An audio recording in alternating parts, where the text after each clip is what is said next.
Hi, I'm Mark Priestley. After a life spent in the elite environment of the Formula One pit lane learning how to win, this podcast aims to bring that elusive, high-performance culture into your daily lives. This week, we're looking at how our perspective of a certain incident on the racetrack can make us see and judge it very differently, and how F1's taught me that trying to understand other people's perspectives can be a powerful tool that can create big advantages in our lives. Welcome to Pit Lane Life Lessons.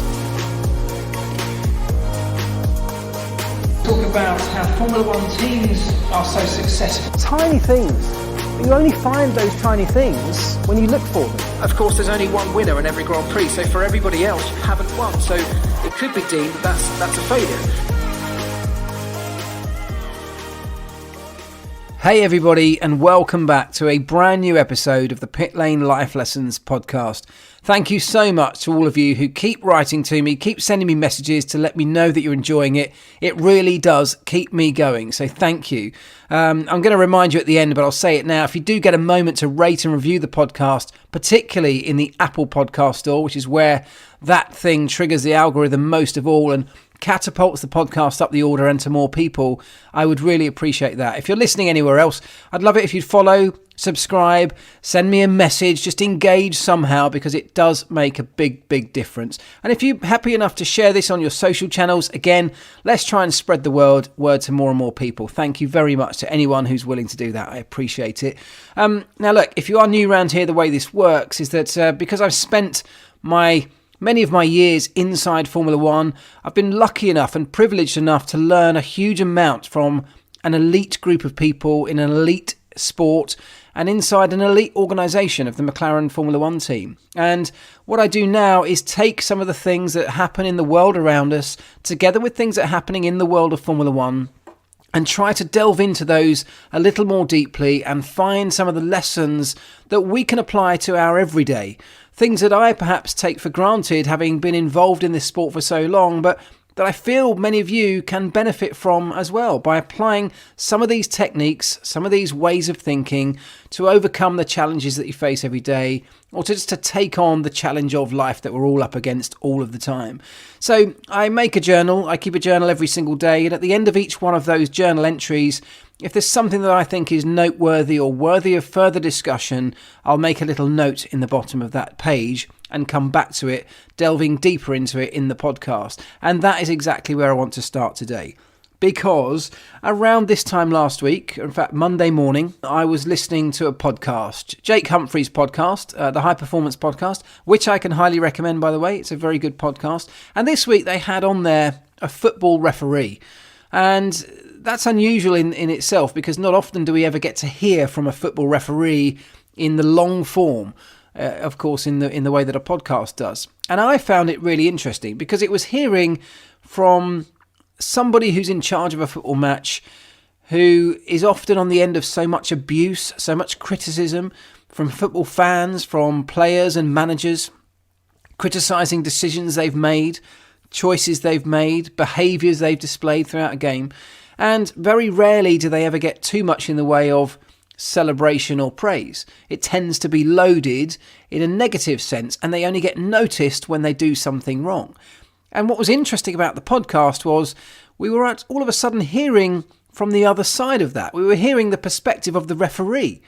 And that's not something we often get to hear. And actually I sat and listened to the whole thing. It's about an hour long, hearing about the reasons behind certain big decisions that may have been perceived incorrectly from a player's perspective or a fan's perspective. And all of a sudden we had the perspective of the referee giving us the other side of that story. And the note that I wrote in my diary at the end of that day simply said perspective. That was the note. And the reason I wrote that was because I suddenly had this realization, or this reminder really, because it's not a realization. I think we know this. Many of us probably know this. But perception is such a powerful thing. It's a thing that can have such a huge impact on the way we see the world.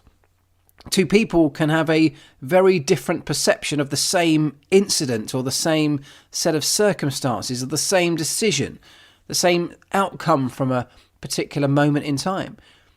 They can have two different perspectives, which mean that they see that completely differently. I mean, a whole 180 apart. And football is one of those sports where that is very, very evident. And it's often the referee's decisions which are the ones that are perceived so differently by two sets of fans or two sets of players. And of course, I was immediately drawn back to the whole end of 2021's Formula One season in Abu Dhabi, where we had an almost similar situation, where the referee, if you're going to call Michael Massey the referee, made some decisions that absolutely polarised not just fans, not just the participants of that sport, but the teams, the people around those teams, the media, and of course, the thousands or hundreds of thousands or even millions of fans watching from home who all saw the incident very differently, many of them seeing it completely differently to the way the referee saw it. And if you boil all of that down, no matter what we think of the rules and the way they were interpreted and any of those things, any of the outcomes that came off the back of that, ultimately, it simply boils down to perception, doesn't it? It comes all the way back to having a different perception depending where you sit. Michael Massey will have a very different perception of what happened in Abu Dhabi to Lewis Hamilton. Equally to Lewis Hamilton fans, Max Verstappen will have a different perception of it probably. So will Christian Horner, so will Red Bull fans. They will perceive what happened very, very differently because they're looking at it from different angles or from different perspectives. Now, one of the things that the referee was saying in the podcast I was listening to was he was talking through certain decisions, well-known, well-publicised decisions that perhaps had been controversial in some way when they were made. He was talking through those decisions and the reasons behind him making those decisions, but of course from his perspective.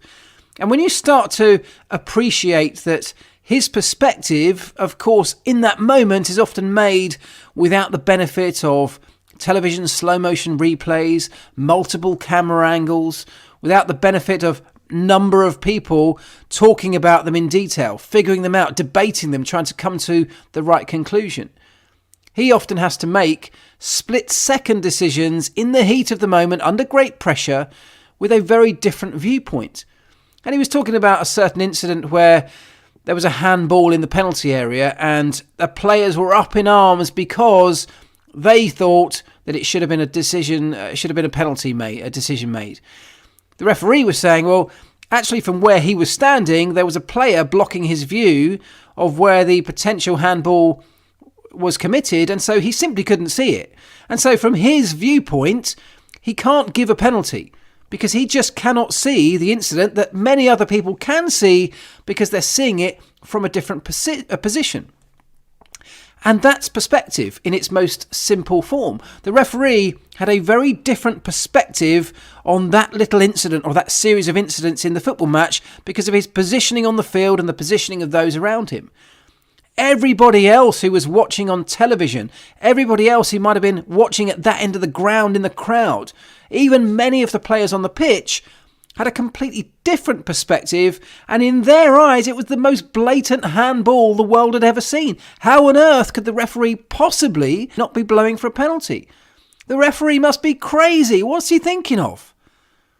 Now, if you completely switch your mindset and you put yourself into the position of the referee, look at that moment in time from the perspective of the referee. He's looking over, he's got bodies between him and the ball and the moment where this potential contact happened, and he doesn't see a handball. It's not that, he didn't think it was a handball, he simply couldn't see it. His viewpoint was obstructed. So from his perspective, literally going by the laws of the game of football, he can't blow up and give a penalty. Now, of course, today we have VAR technologies to go back and look at it from all of those different angles and those different perspectives, and hopefully you come to the right conclusion. But think about that referee's perspective in the moment. He'd made the right decision, which was that he could not blow the whistle and call for a penalty because he didn't see a handball. Even if a handball absolutely happened, if he didn't see it, he can't blow the whistle. Now that's a very different perspective that completely changes the outcome of that incident, of course. And if we take away the VAR scenario, go back a few years when VAR didn't exist, these same kind of problems, of course, were happening. But from a fan's perspective and a player's perspective who are shouting and screaming and call the referee all sorts of names, if you can put yourself in that moment in the perspective of the referee, he did nothing wrong.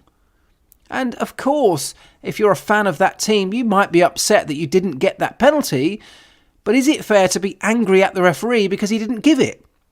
When actually, if you can switch around and manage to place yourself in the perspective of that referee, he couldn't give it.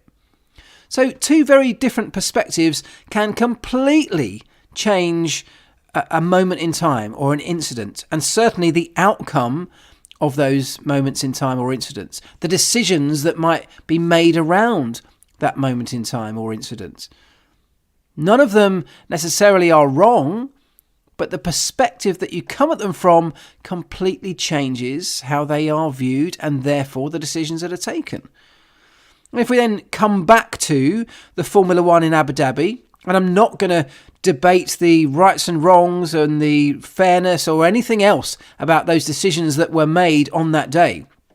But what I am going to ask you to do is just for a split second, whichever side of the camp you're on, whether you're a Max Verstappen fan, a Lewis Hamilton fan, or just a Formula One fan in general who feels let down, just for a moment in time, try and put yourself into the perspective of Michael Masi in those moments in the Grand Prix. And before you all start shouting and screaming and say, he just had to follow the rules, just try and detach yourself from that anger, from that frustration for a second, and try and put yourself in the seat that Michael Masi was sitting in that moment. He is in probably the most pressurised situation he's ever been in his entire life. One of the most pressurised situations I would imagine that any race steward or race official in Formula One has been in their entire life, potentially even in the history of the sport. This is the closing day of a championship, probably the biggest number of eyeballs on the sport for many, many years. There is nothing between the two drivers going for the title, and essentially whoever wins that race wins the World Championship, the biggest prize available. Michael Masi knows all of this going into that Grand Prix. The last thing he wants, and I'm sure the thing that will have kept him awake in the days before Grand Prix race day, will have been the possibility that he might have had to end up making a decision that changes the outcome of that race and therefore the world title. And yet that's what happened. Few laps from the end, he has some major decisions to make in very, very tight time frames with huge pressure anyway. The pressure that he's been under in the week building up to that Grand Prix and beyond. And then that pressure starts to ramp up because team principals and representatives from both teams start shouting at him down the open radio channels to the race director, telling the race director what sort of decisions he should be making. At the same time, the clock is ticking down, the laps are ticking away. As those laps tick away, he will literally run out of time to make any decision. He has in the back of his mind that he wants to make the right call for everybody. He wants to appease fans. He wants to make sure it's fair. He wants to get racing underway so that we don't finish under a safety car, which all of the teams and team principals and drivers have all agreed in advance that's the most preferred outcome if possible. He has all of this in his mind. And as that pressure starts ramping up and the multitude of voices that Michael Masi has in his ear at that moment, with everybody having an opinion on what he should do, he probably, with hindsight, makes a call that he might not have made in a completely different set of circumstances, from a completely different perspective. He makes a call that many people disagree with. Well, now put yourself into the perspective of Max Verstappen's pit wall. The Red Bull pit wall. They're looking at this and they are screaming at Michael Masi to let the lapped cars out of the way. From their perspective, that's what happens. That's the form here. When you've got a safety car like this and you want to get racing underway, you clear the lapped cars out of the way to allow the racing cars that are racing each other to close up in the field. So that's their perspective. That's desperately what they want. And they need it to happen now because we're running out of laps. And there's a championship at stake on the line here. If Michael Massey, the race director, doesn't make that call immediately, they will run out of time to fight for this world championship. Everything rests on what Michael Massey does next. So they pile on all manner of pressure, trying to get him to make the decision that they want from their perspective. Over at the Mercedes pit wall, there's a completely different perspective on all of this. Because what they want is to keep Lewis Hamilton at the front and keep the lapped cars between him and Max Verstappen. Because for them, they have done everything they need to do in this Grand Prix. They have turned around a points deficit over the second half of this season. They have clawed back and done everything they had to do to get themselves into this position. And now, even in this Grand Prix, Lewis Hamilton has driven perfectly and has controlled the race from the front. This is their championship. They deserve it 100%. There should be nothing that can possibly get in the way of this now with just a few laps to go. And so, from their perspective, they need Michael Massey to finish this race under the safety car.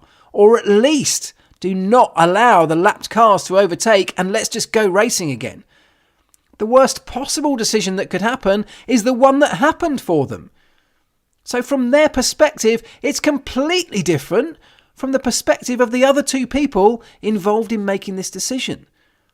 3 completely different perspectives that would have had completely different outcomes had they just made those decisions based on any one of those 3 perspectives. The same set of circumstances, the same cars, the same racetrack, the same time ticking away, the same number of laps left, the same championship at stake, but 3 completely different perspectives that would have led to 3 completely different outcomes in those decisions. It's very difficult for any of us to actually really put ourselves in the position of the man who ultimately had to make that call, Michael Massey. I mean, I, like most people, think he probably got it wrong. But I don't think he got it wrong for any reason other than he buckled under pressure trying to do the right thing. And lots of people disagree with me on that. Lots of people will have a different perspective on why he did what he did and what it meant for them. But that's what perspective is. Perspective is different people's views on the same situation. And they can be wildly different. And actually, do you know what? There's nothing wrong with different perspectives. Different people's perspectives all have value. They can all be wildly different from each other, but they can all be valid in their own way. And if you can manage to, just for a moment, try to imagine the perspective that Michael Massey must have been under, that must have been coming from when he had to make those decisions, even if it doesn't change your mind, even if it doesn't make you agree, and it won't make many people agree if they disagree now, but it might give you a tiny understanding as to how he might have come to those conclusions. And some of the changes we're seeing made in the sport now, from the FIA about how some of these decisions will be made in future, how team principals and teams can communicate with the FIA and with the race director in moments like this, because we're changing those, that's a very clear sign that the perspective that Michael Massey had on that particular day wasn't a fair one. It didn't allow him the best chance to make the clearest, best, most concise decision in that set of circumstances. If I try and look at things from his point of view, I have a certain sense of sympathy for what he was going through. Now, I may not agree with the outcome of the decision that he made. I don't agree with what he did in the end, but I have sympathy for why he made it and how he came to that conclusion and what led to that particular outcome. And that's really where the biggest lesson from all of this comes, surely, isn't it? Because if we can, just for a moment, try to imagine what another person might be going through, what things look like to them and how that might differ from how they look to us, well, surely we can have a little bit less anger, maybe a little bit less frustration, a little bit more understanding in big moments like this. The referee in the podcast that I was listening to was talking about exactly this. in that they are the end of so much abuse, particularly from large crowds of people who egg each other on, and as soon as somebody waves their arms in the air, and it's often led by players in football, let's be fair, when somebody complains, moans, remonstrates against a referee, there are thousands of people who blindly follow them and back them up with the same perspective. And it's what we saw in Formula One, particularly over the course of last year, and then even more so off the back of Abu Dhabi. We had two sets of fans, particularly, even two sets of teams who were becoming more and more frustrated with each other, more and more angry is the wrong word, but vociferous in the way they were fighting off the field as well as they were fighting on the field, racetrack. The fans, of course, gathered around their man. They got behind their driver and their team. And some of the abuse that we all saw happen across social media and beyond was like something we haven't seen very often in Formula One. It was more like football fans shouting, arguing, getting angry and even abusing each other because they had the perspective from their point of view and didn't have any sense of perspective from that of the other side. And look, one of the things that I have learnt, and this is perhaps another lesson that I can share with you from my time in the sport, right? Because perspective is one of those things that I have learnt over the years, particularly from some of my times at McLaren.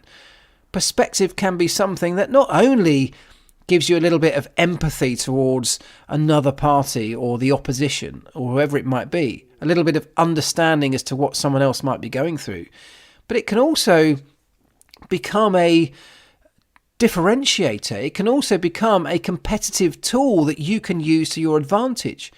Understanding other people's perception of things, you can actually use in a competitive environment to help you win, to help you beat the competition.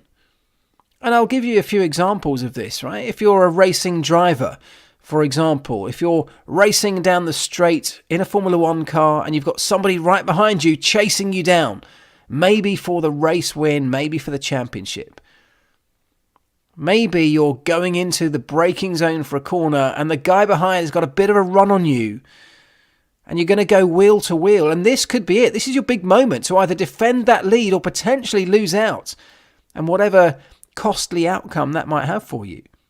If you can try and in that split second put yourself into the perspective of the guy behind, you can start to analyse in moments what he might do. What's he going to do? If I was him, if I was sitting in his position, what would I do? Where would I place my car? Where's the right corner to overtake? Where is he going to think the best opportunity to get by is? Where might I be safe? In which case I can perhaps save some battery energy. Perhaps I can harvest some energy. And where, if I was him, would I go for the overtake? In which case, maybe that's where I save my battery deployment to defend hard. Maybe I position my car differently going into one particular corner because that's where I think he'll probably go for it.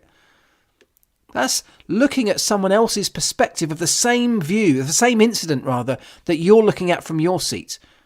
And their perspective could be completely different to yours. But if you can just imagine yourself in their position for a moment, if you can just switch over in that split second and just get a glimpse into their perspective, perhaps you can use that to your advantage to defend that position, or vice versa to make the overtake if you're car chasing. I mean, that's one example. When we made strategy decisions, I've spent time in the strategy room at McLaren in mission control, and you're making, again, split-second decisions that can change the outcome of a race. There's lots of people analysing data and TV feeds, pictures coming in, lots of conversations happening about what decisions should be made to get the best out of this Grand Prix. And actually, one of the most advantageous things you can do in those strategy conversations is put yourself into the perspective of some of your main rivals.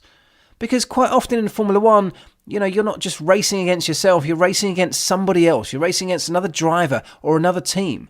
And if you boil that down further, as a strategy group, you're kind of racing against another strategy group from another organisation.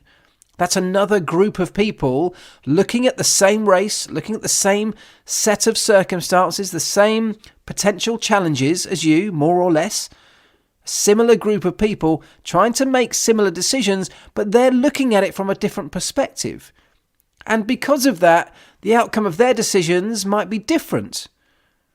Now, if you both teams just sit there looking at things from your side, making the best decisions for you, that's fine. It may well work out. But if you need to throw the dice, if you need to make a gamble, if you need to make a big decision because you're perhaps not the lead car, and the only way you might get past is by making a big gamble of a decision that may not seem like the obvious one, but could actually give you the biggest advantage if it comes good. Sometimes those decisions are often best taken after putting yourself in the perspective of your main rivals, of your competition. Because if you can manage to do that successfully, and I'm talking about split seconds here, but if you can manage to get into the heads, get into the minds, look at the viewpoint of your competition, you can start to predict what they might do, what sort of decisions they might take, given their perspective. And if you can start to get a read on that, if you can start to figure that out with some degree of accuracy, with some degree of surety, you might want to start changing the decisions that you make on your side. Because if you can accurately predict what the opposition are going to do because you've seen things from their perspective, well, then it completely changes your perspective. You can change what you're going to do. You can change your decisions to outfox them, which might seem like a gamble, but actually, if they do what you think they're going to do because you've sat in their seat, metaphorically speaking, well, then it might just work your way. It might come back around to you. You might catch them off guard. You'll do something they're not expecting because perhaps they were only looking at it from their perspective. Those decisions can be really powerful ones, and we see them play out all the time. We don't see that decision-making process happen, but quite often we see decisions that have second-guessed what others might be going to do. We see decisions that may not seem like the natural decision to be made at first, but then later in the Grand Prix it comes good. It works out for a team. And sometimes that's because that team or that strategy group have managed to put themselves just for a moment in the seat of the opposition, seen things through their eyes, figured out what they might be thinking because you've looked at things from their perspective. Those things can offer a competitive advantage, and it's exactly the same in life and in business. Competition on a racetrack can be pretty much the same as competition in business. And in life in general, looking at other people's perspective has so many obvious advantages, from this idea of empathy and understanding, which clearly is a great way to behave. It's a great trait to have. If you can start to understand other people's perspectives, it makes you less frustrated with any decision they might have made, because you start to get a little bit of understanding as to why they might have made it. And even if you don't agree with the decision they made, you can see why they might have come to that conclusion. And perhaps then a conversation can happen off the back of that where you can articulate that you understand why they think that way, why they've come to that conclusion. But look, here's my perspective on this. I know, and I know this from my own experience, that often the mechanics in Formula One get frustrated with the designers of the car at times. You can imagine it happening, can't you? You can imagine that a designer designs something that a mechanic then has to work on week in, week out, and it might be really difficult. It might be really inaccessible. It might not be particularly user-friendly. The designer or the aerodynamicist, from their perspective, of course, they might be just looking at wind tunnel results, at CFD results. They might have designed something that is aerodynamically brilliant. A component that's lighter or stronger and yet smaller, more aerodynamic, that's a big tick for an aerodynamicist or from a design perspective. But if that component then takes 2 hours to remove from the car to be able to adjust it, well, then that's a big cross from a mechanical perspective, from an engineering perspective, because no one's got 2 hours to make that adjustment at the racetrack. Now, one party could be really frustrated with the other. The designers may be really frustrated with the mechanics or the engineers who might complain about that component being designed a certain way. And of course, the mechanics and engineers will get very angry that no one asked them what this component should look like or how it's going to work, how it's going to be used. They're two very different perspectives on the same component of a racing car. These things happen all the time. And so we have to, and this is why I said I learnt through my time at McLaren that perspective can be a really powerful thing if you can manage to embrace it and use it to your advantage.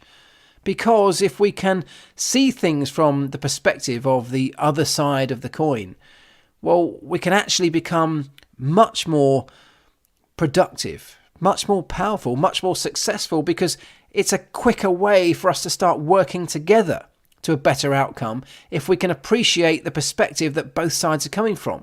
Because then perhaps we can quickly or more quickly find a compromise in the middle that works for both and still gives us the success that we're looking for. If everyone refuses to see the perspective of another person and only looks at things from the way they see it, you'll never get anywhere. You'll reach a stalemate.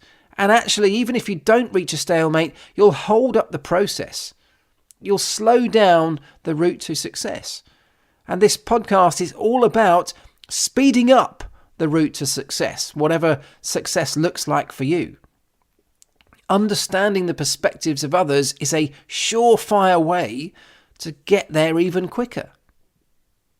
I have had endless discussions with my wife recently because we're renovating a massive renovation on our house. Now, my wife Claire is hugely into interior design and home style generally.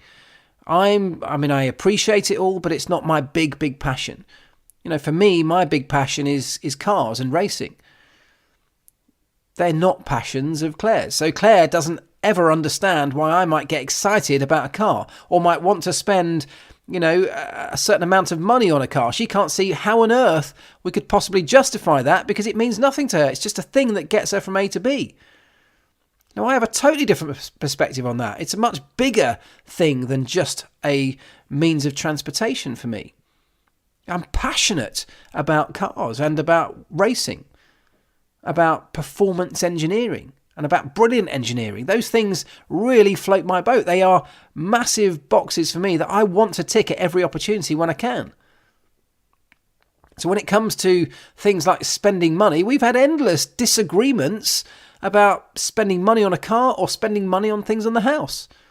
We're going through this renovation with Claire picking out things that are really important to her, and so she can justify the expense of them or the work that might be involved in installing them.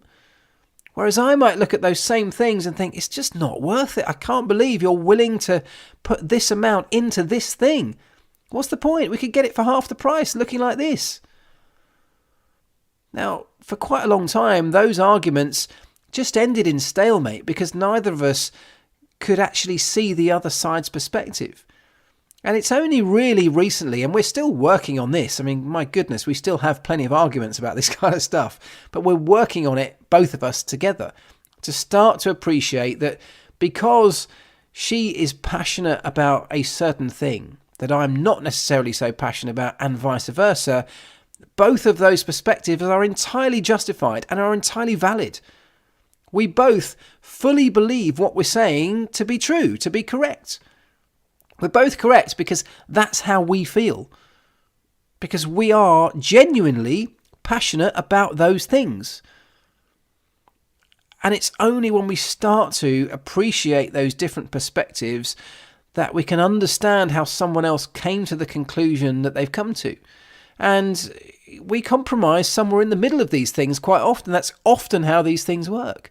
Quite often I will completely back down on something that Claire's really passionate about installing in our house because I can see what it means to her.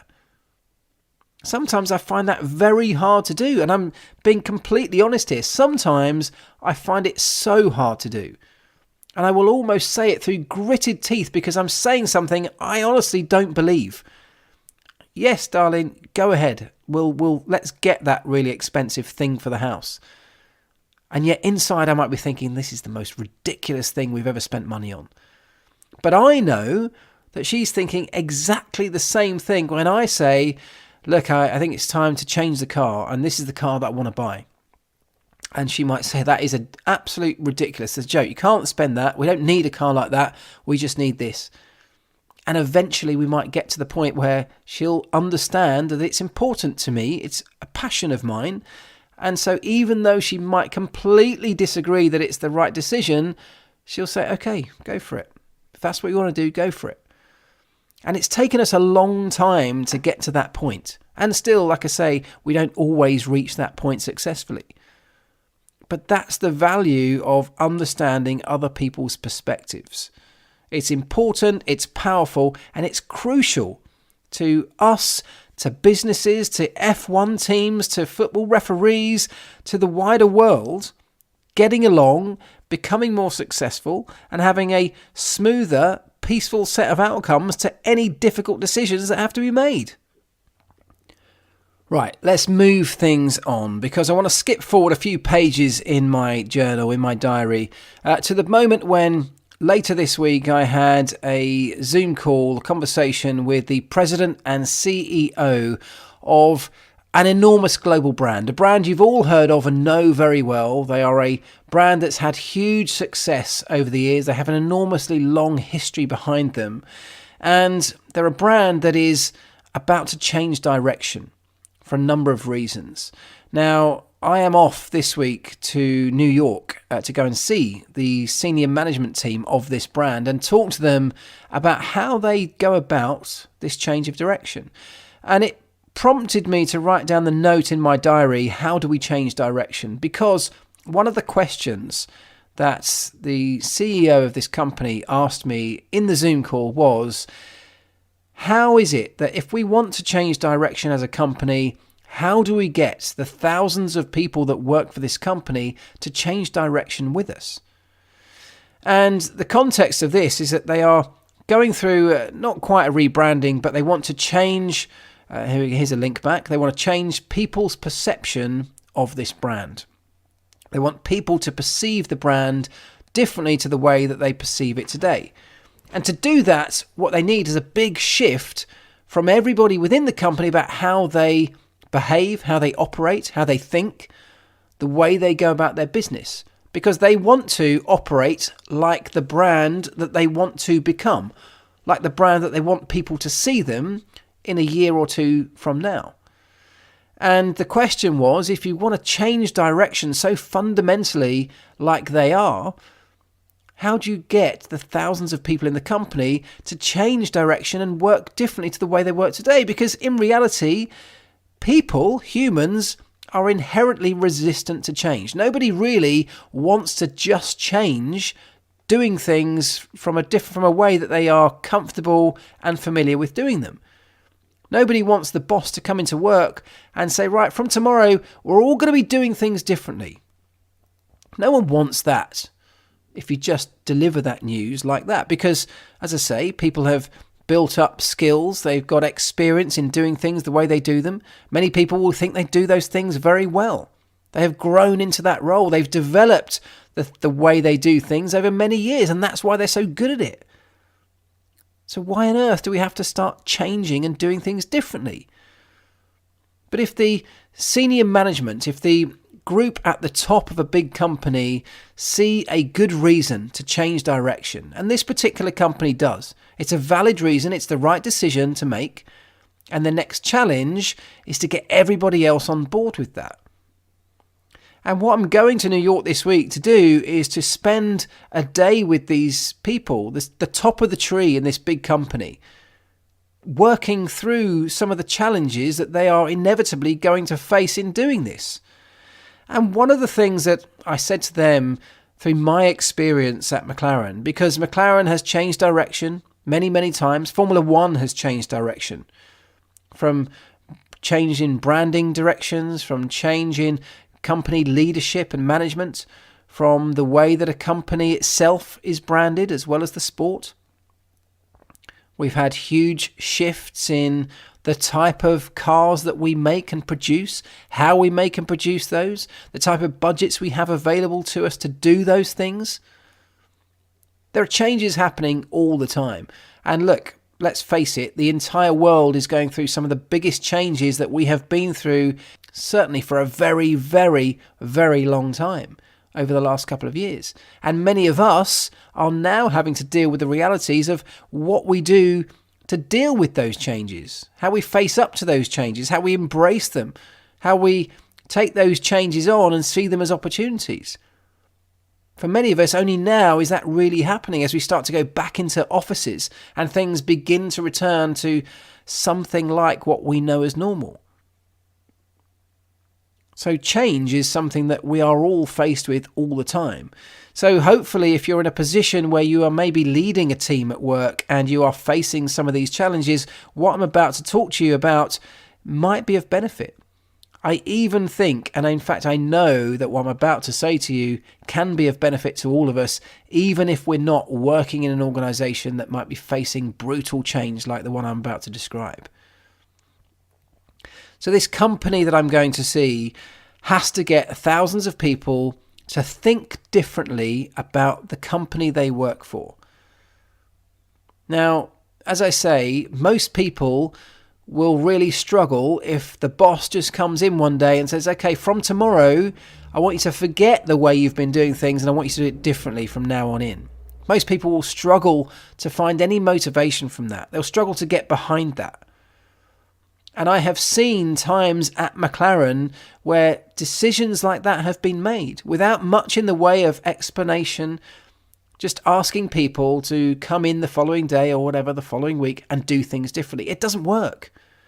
You might get some people doing it. You might get people doing things reluctantly through a fear of what the consequences of not doing it. But that's not, in the long term, going to be sustainable and be the best way to be productive. And so one of the things that I found during my time at McLaren, when I was part of the team trying to shape the change that we were looking to make at McLaren, was to tap into whatever motivated the people that I was asking to change their behaviours.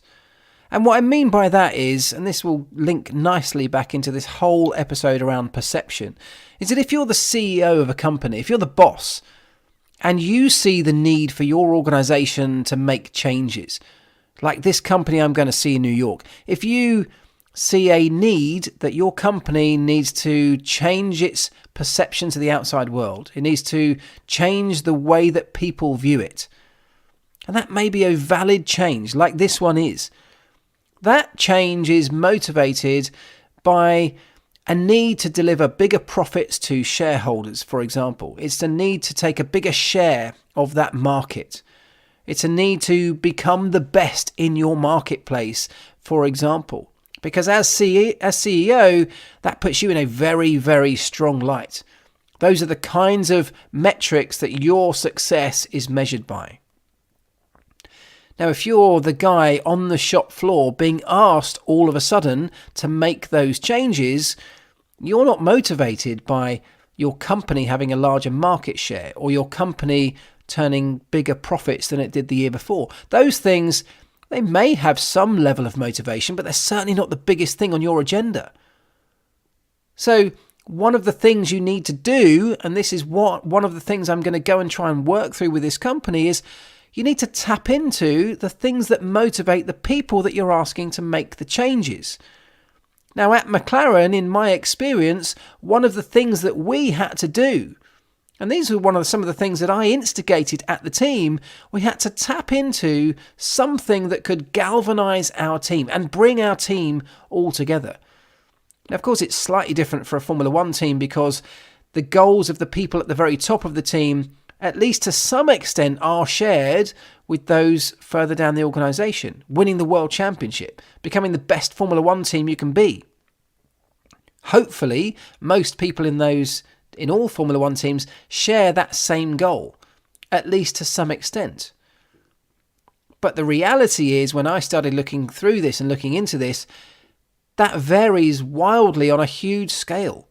Some people in that team, and I'm sure in most teams, whilst of course they would love to be part of a world championship winning team, if you're the guy who works in the factory in some obscure part of the operations centre, not having any direct input to the car or the race team or the race outcome on a surface level, maybe you're there because it's just a great job and you get to go home at 5 p.m. and it pays the bills well. So for that guy, maybe the motivation at the moment might be simply that it pays the bills. It might be money. It might be that it's a convenient job that's close to your home, so you can get home in time to spend the evening with your kids, and it still pays the bills for you. That might be an even bigger motivating force than winning the world title. And that's the truth. I'm sure some fans won't even appreciate this, won't even realise this, that not everybody in a Formula One team, bearing in mind there are hundreds, if not 1,000 people in some teams, not everybody is an enormous Formula One fan. For most people in those teams, they never go to a racetrack. Some of them don't even watch the Grand Prix on television. And just from that fact alone, you can be pretty sure that their motivating factors are going to be different from those who are huge race fans and motivated by the glory of winning on the track. And so if you want your company or organisation to be the best it can be, you've got to find what motivates everybody in the team, everybody in the organisation. And if you can't find 1,000 different motivating forces and tap into each one individually, is there something that can galvanise them all together? And this was the process that I went through at McLaren with some of my colleagues in finding that motivating force. What is it that can draw all of the people in that team in the same direction? What can ignite a little bit of passion around what we're doing? More so than just the paycheck and the early finish, if that's what you've got.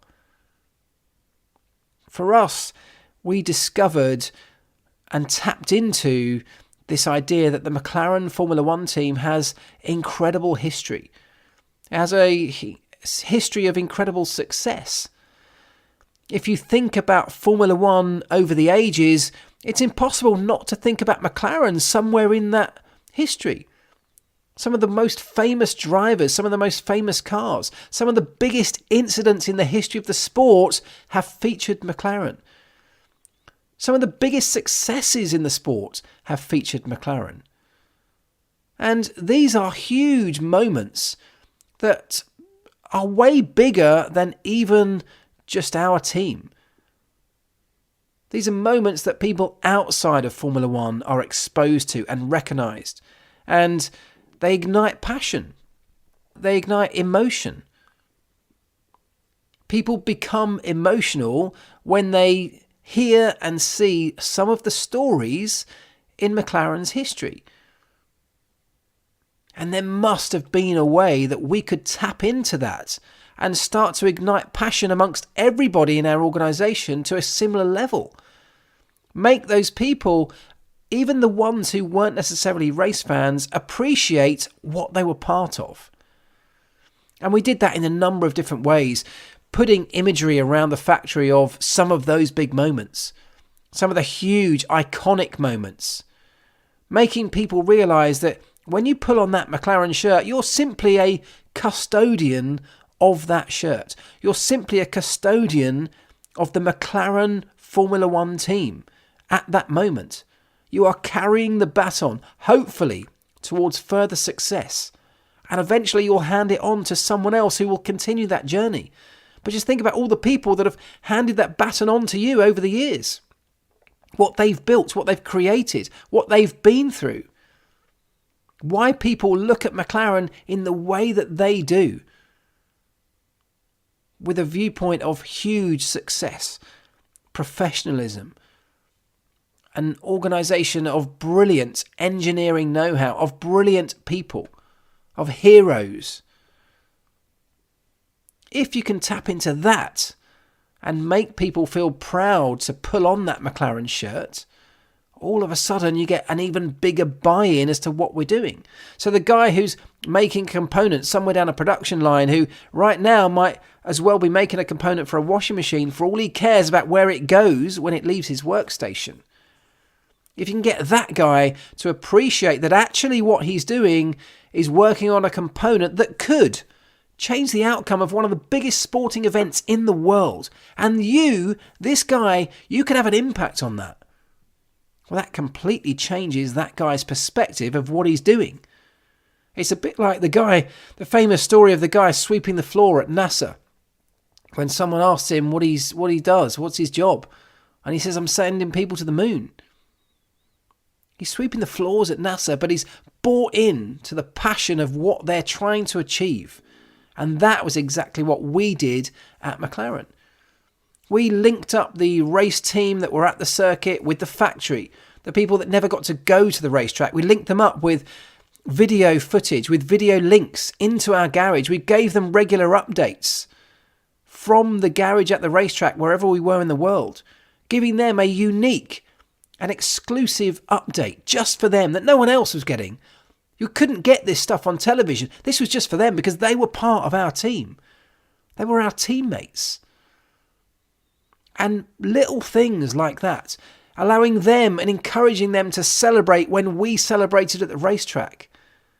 Linking the sides of our team to make everybody feel a part of this huge, passionate, successful, historic organisation. Changed the game for many people. And over time, and it does take time, but over time, by tapping into the perspectives of everybody around that organisation and realising, figuring out what motivates them or what could motivate them differently, we became so much more powerful, so much stronger. And it was some of those changes and decisions that led on to us becoming a World Championship winning team again. I felt hugely honoured and proud to work for such a big, iconic, successful and historic organisation. Such a big part of the sport that I loved. I felt proud to have been a custodian of that McLaren shirt and to hand that baton on to other people who are now still running with it and trying to aim for more, bigger and future successes. I was a part of that story and I was passionate about it. And many of my colleagues who didn't always feel like that in the beginning began to feel that over time with some of the changes that we made. Ultimately, everything I've just said to you again comes down to perspective.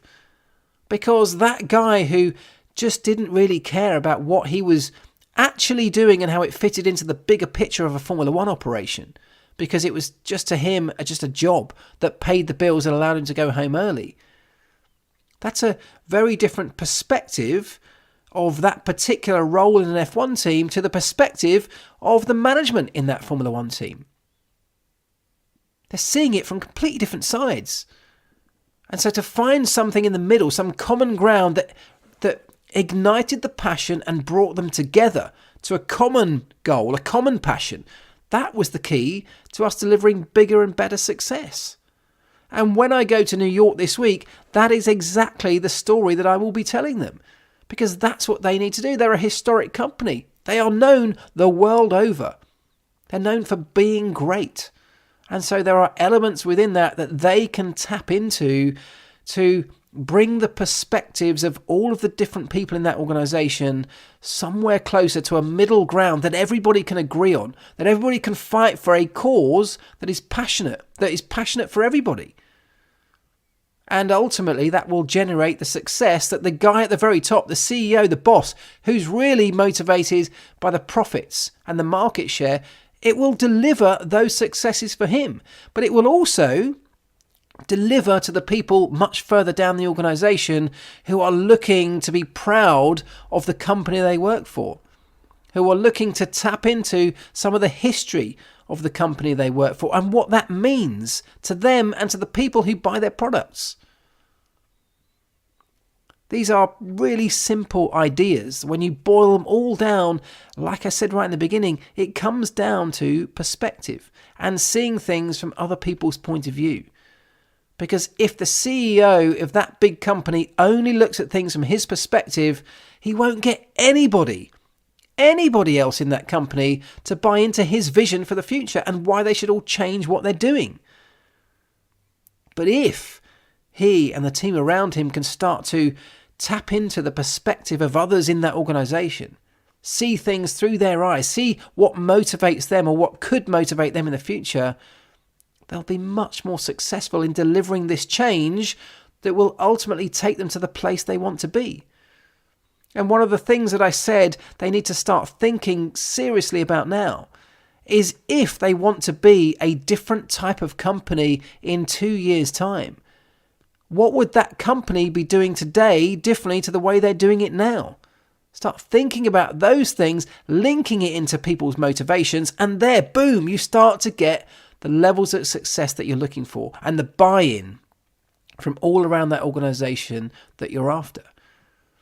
And look, to bring this back before I wrap up to you and I, to people who are not necessarily working in huge organizations, to people who are just living their everyday lives, the very same thing applies. If you want to bring about change, whether that's change for you, for your family, or the people around you, if you see a goal in mind, or you see a direction that you think you need to go, you want to make changes, and you need support from people around you to do that, you need to start looking at their perspectives and what could help to motivate them to go in the same direction that you want to go, if that's what you feel is going to deliver your success. It all comes down to perspective. Empathy, trying to understand another person's point of view, will deliver us all to a far better place more quickly than it ever will do if we don't manage to do that. Whether you're in Formula One or in business or just in life, this stuff works, believe me. And I will encourage you all this week to give it a go. Just think a little bit more about other people's perspectives. Look at decisions you might have made. Look at arguments you might have had or discussions or disagreements you've had just in the past week. And try to just for a moment think about why the person on the other end of that argument was so passionate from their perspective. How could they possibly believe so adamantly that they were right when you feel the same way about your position? It so often just comes down to perspective. It really is a simple concept that can change the way we all see the world, and should change the way we all see the world. I've given you a number of examples today that show from so many different perspectives how things can look so differently. And yet it's the same thing we're all looking at. We're just looking at it from different angles. So I encourage you this week to try and work on that, to think about that a little bit more in your own lives and just see if it makes a difference on how you approach things and how you approach people and how you deal with people. Just taking a moment to try and understand their point of view might just completely change the game for you. You never know. Okay, we're going to leave it there because we have wrapped up an hour. I would encourage you to go and listen to the podcast that I talked about, the High Performance Podcast from Jake Humphrey, listening to the perspective of a referee. I have encouraged my own son, who is a footballer, to go and listen to it for that very reason, that he is one of those people, like most footballers are, who are so critical of referees when the decision doesn't go your way. So I have told him to go and listen to that before he goes and plays his next match. It might be worth many of you listening too, particularly if you're football fans. I hope you all have a wonderful week. I would really, really appreciate it if any of you can spare a moment to first of all share this on your social channels. Just tell somebody, even if you want to just send somebody a message and say, listen, have you checked out the Pit Lane Life Lessons podcast? Send them a link. Put it on your socials. If you do, tag me in it, please. I would really appreciate that. I might retweet or share some of those in my Instagram stories if you can. That'd be fantastic. And as I said at the beginning, if you've got a moment to rate and review the podcast, it makes a huge difference to how far this podcast is spread, how far and wide it goes, and how many people get to share in the same experiences that we're all going through here. And hopefully some of the lessons that I'm sharing with you from the Formula One pit lane. I hope you all have a fantastic week. And as ever, do the right things, do the things right.